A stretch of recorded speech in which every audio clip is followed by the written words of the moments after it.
Avant, nos parents n'ont pas été bêtes comme ça aussi. Et au moins, il y avait des trocs. Ils ne cultivaient pas la même chose.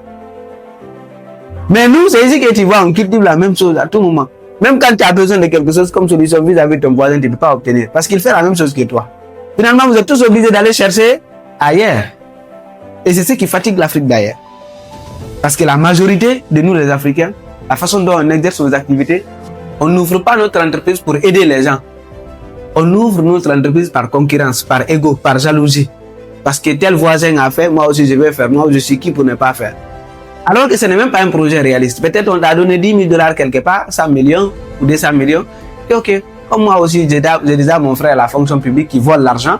Moi aussi, je vais essayer de profiter. Avec l'argent volé là, je vais ouvrir ma boutique. On va tous se blesser dans ce pays-là. Finalement, quelqu'un qui a su réellement passer des étapes, commencer par une petite table, monter étape par étape, jusqu'à ouvrir une boutique d'alimentation, toi et lui, vous ne pouvez pas faire la même compétition. Et ce qui fait que vous allez voir beaucoup de personnes, ils vont ouvrir une entreprise. Au bout de 6 mois, c'est parti. Vous allez se demander même comment ils ont fait. Parce qu'ils ne sont pas éduqués financièrement.